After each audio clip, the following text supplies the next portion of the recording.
Vous écoutez Europe 1, il est 8h17. L'interview politique d'Europe 1, Jean-Pierre Elkabbach, vous recevez le ministre des Affaires étrangères, Laurent Fabius. C'est à vous, messieurs. L'initiative de la Russie a surpris. Elle pulvérise le débat américain et déstabilise la dynamique européenne qui commençait à être engagée. Bienvenue, Laurent Fabius. Merci. Merci d'être avec nous. Bonjour. Cette nuit, à la demande du président de la République, vous avez exprimé un oui conditionnel à la démarche russo-syrienne. La France reste-t-elle sceptique ou est-ce qu'elle fait confiance à ceux qui ont fait cette proposition ? Cette proposition, nous l'accueillons à la fois avec intérêt et avec prudence. Intérêt parce que c'est la première fois qu'il y a cette ouverture et ça peut permettre peut-être de trouver une piste de solution. Prudence, d'abord parce que c'est un revirement quand même russe et deuxièmement parce que pratiquement c'est quand même très difficile à organiser, à appliquer. Pourquoi dites-vous un revirement russe ? Parce que jusqu'à présent, il y a une succession de positions. Les Russes, au départ, niaient qu'il y ait un armement chimique, un stock chimique en Syrie. Ensuite, ils ont nié qu'il y ait eu un massacre chimique. Donc, ils ont évolué, très bien. Mais ce qu'il faut bien comprendre, c'est pourquoi est-ce que les Russes ont évolué. Je pense qu'il y a deux grandes raisons. D'abord, parce que notre fermeté, je pense, paye. Et deuxièmement, parce qu'ils se rendent compte que les preuves du massacre chimique sont de plus en plus accablantes. Et donc, ils veulent, et c'est tout à fait légitime, pouvoir un petit peu se dégager de l'emprise syrienne. Mais vous n'avez pas peur que ce soit une manipulation ultime de dernière heure ? C'est pour ça que je dis, Jean-Pierre Elkabbach, intérêt et prudence. C'est-à-dire que ça peut être une perche tendue pour la paix, une perche ou un piège. Exactement, c'est tout à fait bien résumé. Une perche, alors à ce moment-là, il faut la saisir. Un piège, il ne faut pas tomber dedans. C'est la raison pour laquelle nous avons posé au moins 3 conditions que j'ai exprimées hier, après mon entretenu avec François Hollande. La première, c'est qu'il faut évidemment qu'il y ait un engagement à contrôler puis à détruire le stock, pas seulement des Russes, mais des Syriens. Oui, Deuxièmement, il faut que cet engagement soit contraignant et donc que s'il n'est pas tenu, il y ait des sanctions. Et troisièmement, il y a quand même eu un massacre chimique, ce que Ban Ki-moon appelle un crime contre l'humanité, donc il va falloir le sanctionner, d'où la Cour pénale internationale. Détruire sans délai l'arsenal chimique. Très compliqué. C'est-à-dire qu'il le fasse lui-même. Détruire, ça coûtera des milliards, on se demande qui paye, et d'autre part, ça prend des années. Oui, c'est pour ça qu'il faut être extrêmement vigilant, parce que, on ne va pas entrer dans la technique, mais on pense et on sait que la Syrie a plus de 1000 tonnes, c'est énorme, d'armes chimiques.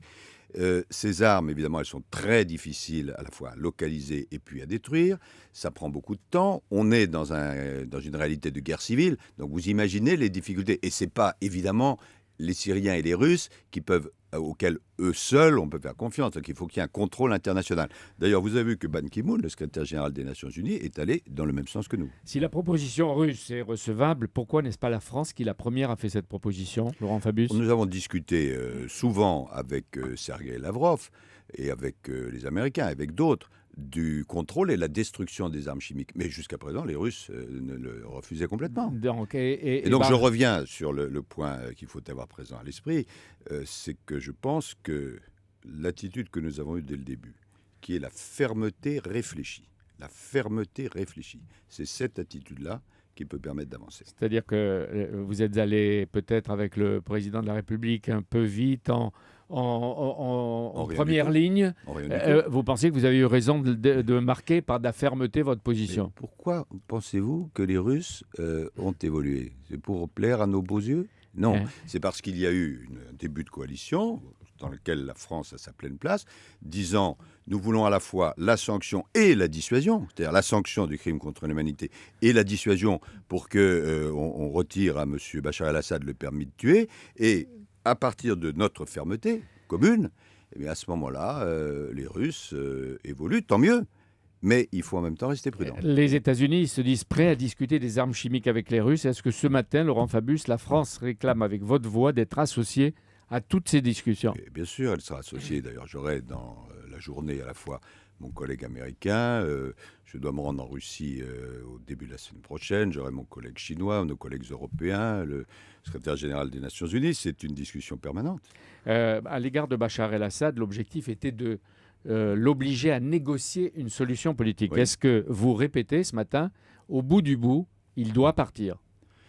Bien sûr qu'il partira. On imagine mal que quelqu'un qui a été responsable de 110 000 morts, on dit, puisse indéfiniment rester au pouvoir. Donc notre objectif est bien la négociation politique. Mais nous avons dit, et ça commence d'être prouvé, j'espère, que pour arriver à faire bouger la situation, il fallait faire preuve d'une grande fermeté. Vous voulez que soient jugés par la Cour pénale internationale les auteurs du massacre du 21 août. Oui. Et c'est Bachar el-Assad. Est-ce qu'il faut aller l'arrêter ou est-ce que vous pensez qu'il va se livrer tout seul? Non, ce n'est pas la procédure.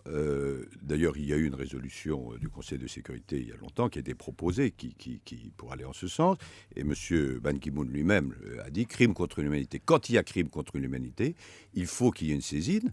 Et ça passe par le Conseil de sécurité. Donc nous demandons, nous l'avons fait déjà depuis longtemps, mais nous le redemandons, que la Cour pénale internationale puisse avancer. Les frappes franco-américaines, elles étaient envisagées et préparées. Elles n'auront pas lieu? Il ne faut pas dire ça. C'est, je vous le répète, la fermeté qui peut permettre d'avancer.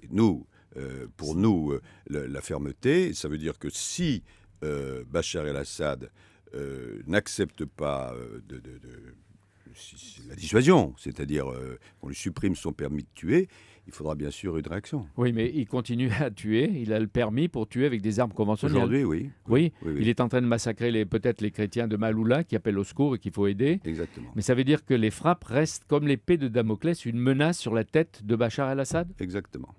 Et Vladimir Poutine, est-ce qu'il n'offre pas une porte de sortie à Barack Obama qui était indécis et qui peut-être ce matin soulagé?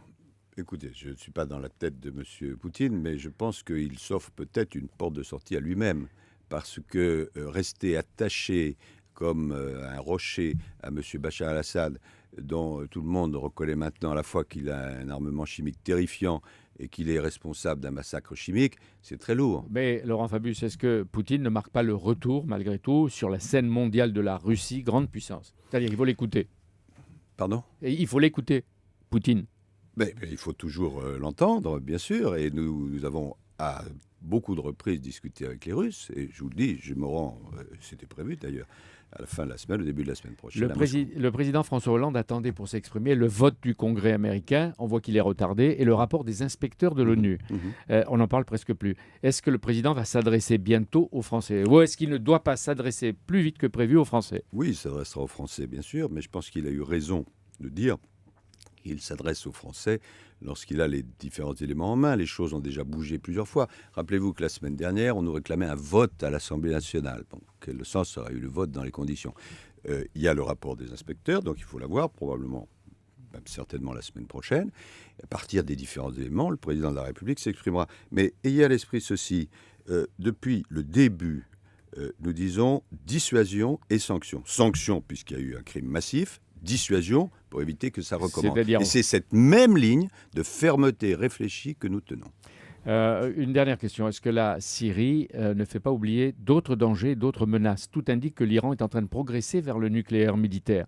Est-ce que son armement atomique n'est pas devenu inéluctable? Est-ce qu'on ne va pas le voir apparaître dans 1 an ou 2? Il n'est pas inéluctable, mais il est extrêmement dangereux.